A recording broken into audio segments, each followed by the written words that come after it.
नमस्कार, आप देख रहे हैं ग्राउंड जीरो और मैं हूं कृति आपके साथ।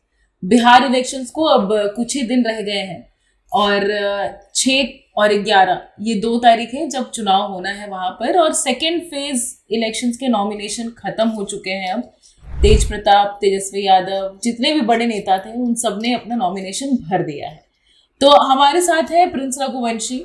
तो प्रिंस बताइए कि अब जब सेकेंड फेज का नॉमिनेशन खत्म हो चुका है तो क्या अपडेट है अभी बिहार इलेक्शन, क्योंकि लगातार अपडेट्स आ रहे हैं, तो अभी ताजा क्या खबर है? अभी ताजा खबर तो ये कि सबसे पहले तो सबको ये इंतजार था कि इंडिया गठबंधन के अंदर कौन कितनी सीटों पर लड़ने वाला है और गठबंधन रहने भी वाला है कि नहीं रहने वाला है। तो इंडिया गठबंधन तो अभी चल रहा है। खैर, सीटें फाइनल हो गई हैं। सीटें इसके अंदर ये है कि 143 सीट्स पे आरजेडी लड़ रही है, 61 सीट्स पे कांग्रेस लड़ रही है, 15 सीटें वीआईपी को मिली हैं, 24 सीटें वाम दल यानी लेफ्ट को मिले हैं।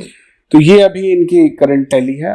इसके अंदर, और एनडीए का तो पहले ही क्लियर हो गया था, लेकिन इसके अंदर हुआ ये है कि बिहार में 243 सीट्स हैं, लेकिन दोनों के जो प्रत्याशी हैं एनडीए गठबंधन के अब 242 सीट्स पर रह गए हैं। एक सीट पर उनका प्रत्याशी खारिज हो चुका है और इंडिया गठबंधन के 2 प्रत्याशी अभी तक खारिज हो चुके हैं। तो टेक्निकली इंडिया गठबंधन जो फाइट कर रहा है वो 241 सीट्स पे कर रहा है और 242 सीट्स पे एनडीए गठबंधन है।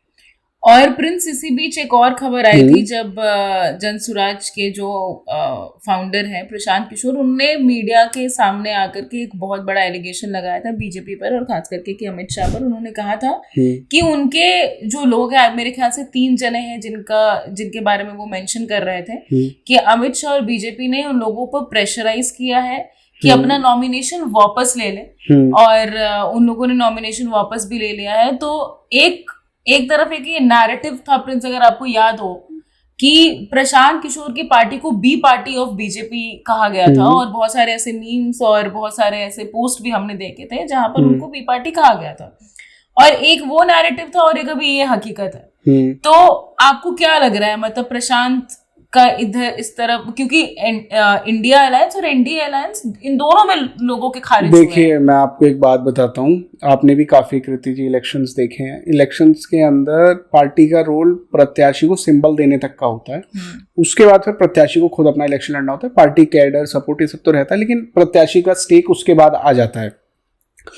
कई बार क्या होता है, जब प्रत्याशी सिंबल ले लेता है तो उसको समझ में आता है कि भाई वो चुनाव में कहाँ खड़ा है, उसे लड़ना भी है कि नहीं लड़ना है, कि उसको छोड़ देना है।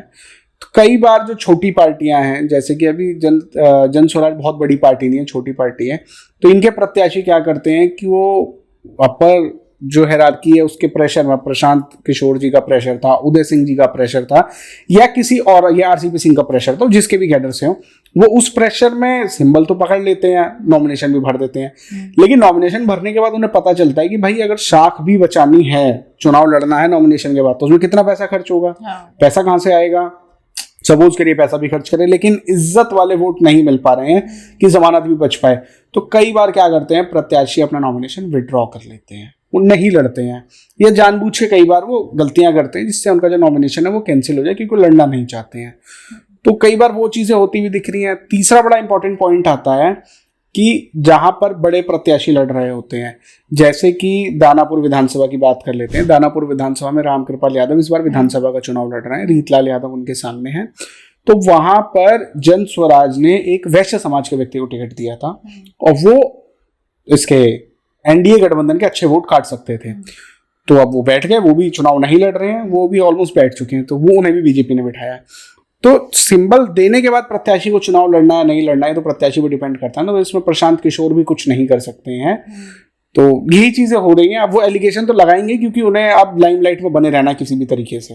बट ये एलिगेशन थोड़ा, एक तो बड़ा एलिगेशन भी है कि आप सीधा सीधे नाम लेकर के किसी नेता का कह रहे हैं कि उनको, तब नाम नहीं लेंगे तो उन्हें सुनेगा कौन। हाँ, तो एक तरह से पूरा लाइमलाइट भी प्रशांत अपनी तरफ फोकस कर ले रहे हैं, पूरा मीडिया भी उन पर ही फोकस किया। देखिए, प्रशांत किशोर जी आजकल बड़े परेशान हैं, बड़े रेस्टलेस हैं। उनकी जो वीडियोस आ रही है उसमें भी देख के पता चल रहा है। तो इसका रीजन ये है कि उन्होंने अपना स्ट्रेटजी लगा के एक चाल चली। वो गए हजारों गाड़ियां लेके राघोपुर।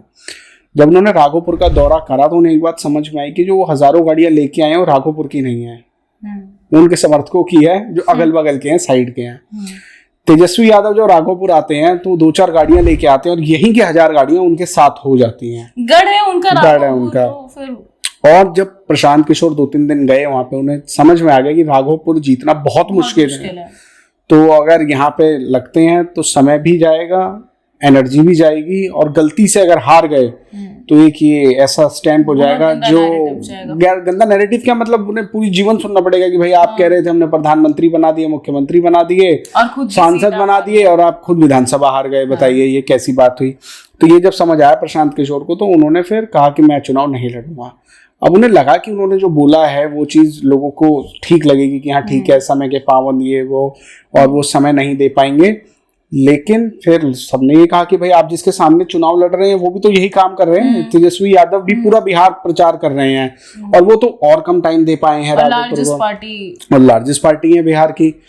तो वो नैरेटिव, और दूसरा चुनाव ना लड़ना, इनके पूरे के पूरे जो कार्यकर्ता हैं, जो प्रत्याशी हैं, उसमें और मीडिया में नैरेटिव चला गया कि प्रशांत किशोर को हार का डर है, वो इस वजह से चुनाव नहीं लड़ रहे हैं। तो ये कभी सही नैरेटिव कहीं भी नहीं जा रहा। तो इससे प्रशांत किशोर परेशान चल रहे हैं और वो झल्लाहट दिख रही है उनकी मीडिया में। तो अब देखते हैं कि प्रशांत किशोर की पार्टी में अब बाकी, अब तो मुझे लगता नहीं है कि कोई नॉमिनेशन रिजेक्ट होगी। देखिए कृति, नॉमिनेशन आज भर कैंसिल, आज मतलब स्क्रूटनी है, आज और शायद कल का भी दिन है स्क्रूटनी के लिए, उसके बाद पता चल जाएगा। लेकिन वो अपडेट होता रहता है वेबसाइट पे। तो जैसे आज सुबह ही आरजेडी की मोहनिया से जो प्रत्याशी हैं उनका नॉमिनेशन कैंसिल हो गया है। तो ज्यादा नहीं होंगे क्योंकि जो बड़ी पार्टियां हैं वो उनके भी अपने एडवोकेट्स होते हैं जो चेक करते हैं। तो लास्ट मोमेंट थी प्रॉब्लम, तो थोड़ी आई है। तो लगता नहीं है कि 1-2 और प्रत्याशी शायद कैंसिल हों 1-2 तरफ से, उससे ज्यादा नहीं होंगे। दूसरा, और इसमें यह है कि नॉमिनेशन में तेज प्रताप यादव जी के नॉमिनेशन ने बड़ी लोगों की सब सुर्खियां बटोरी कि एक तो वो अपनी दादी जी की फोटो लेके गए नॉमिनेशन करने के लिए। दूसरी बात, उनके चेहरे पे एक उदासी थी, लग रहा था कि मतलब वो खोज रहे हैं किसी को, उन्हें उम्मीद है कि मतलब शायद उनके पापा आ जाएं, परिवार का कोई व्यक्ति आ जाए। तो देखिए, चुनाव भी ना एक शादी की तरह होता है। नॉमिनेशन और प्रत्याशी जब लड़ रहा होता है तो उसको बड़ी उम्मीद होती है कि मेरे जितने भी चाहने वाले हैं, मुझसे प्यार करने वाले हैं, घर परिवार के लोग, सब आएंगे, लगेंगे इसमें, और लगते भी हैं। और तेजस्वी यादव इनके भाई हैं, उप मुख्यमंत्री रहे हैं, लालू यादव इनके पापा, इनकी मम्मी उप मुख्यमंत्री रही हैं।